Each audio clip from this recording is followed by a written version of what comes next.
నమస్తే అండి.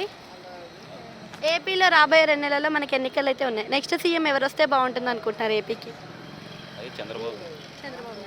చంద్రబాబు నాయుడు అధికారంలోకి వస్తే మనకి సీట్ అంటే ఎలాంటి డెవలప్మెంట్ జరుగుతుంది, అభివృద్ధి పైన ఏ మేరకు పని చేస్తారు అనుకోవచ్చు?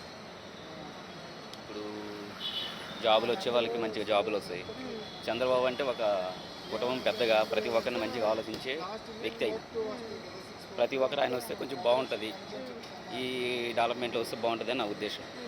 ఇప్పుడు విజన్ 2047ని తీసుకొని ఆంధ్రాని సింగపూర్ చేసి చూపిస్తాను అని చెప్పి మనకి హామీలు ఇస్తున్నారు చంద్రబాబు నాయుడు. చేయగలుగుతారా మరి అంతలా డెవలప్మెంట్? అవుతుంది కదా, మెల్లమెల్లగా అవుతుంది, కొంచెం టైం పడుతుంది కదా. టైం పడుతుంది.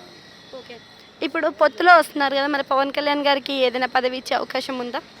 ఉంటుంది మేడం, కంపల్సరీ ఉంటుంది కదా. వచ్చినాక వాళ్ళు డిసైడ్ అయ్యి ఏమి వేయాలి అంటే వాళ్ళు ఆలోచిస్తారు. ఇప్పుడు ఆంధ్రాలో వాలంటీర్ల సిస్టమ్ అనేది ఉంది.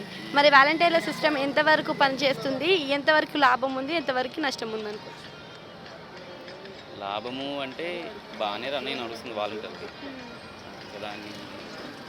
వైఎస్ఆర్సీపీ చాలా ధీమాగా వై నాట్ 175 అంటుంది. మరి 175కి ఎన్ని రావచ్చు వైఎస్ఆర్సీపీకి? వస్తే ఒక 65-60 రావచ్చు. రీసెంట్గా ఎన్టీఆర్ గారి దగ్గర మనకి పెద్ద ఎన్టీఆర్ గారు, సీనియర్ ఎన్టీఆర్ గారికి వర్ధంతి సందర్భంగా మనకి బాలకృష్ణ రావడం జరిగింది. బాలకృష్ణ అక్కడికి వచ్చాక ఎన్టీఆర్ ఫ్లెక్స్లు ఫొటోస్ తీసేయమని చెప్పారు. సో అలా తీసేయమనడానికి కారణం ఏమై ఉండొచ్చు? ఈ నా దగ్గర నుంచి దాని గురించి ఐడియా లేదు, ఇంతగా చూడలేదు. Thank you.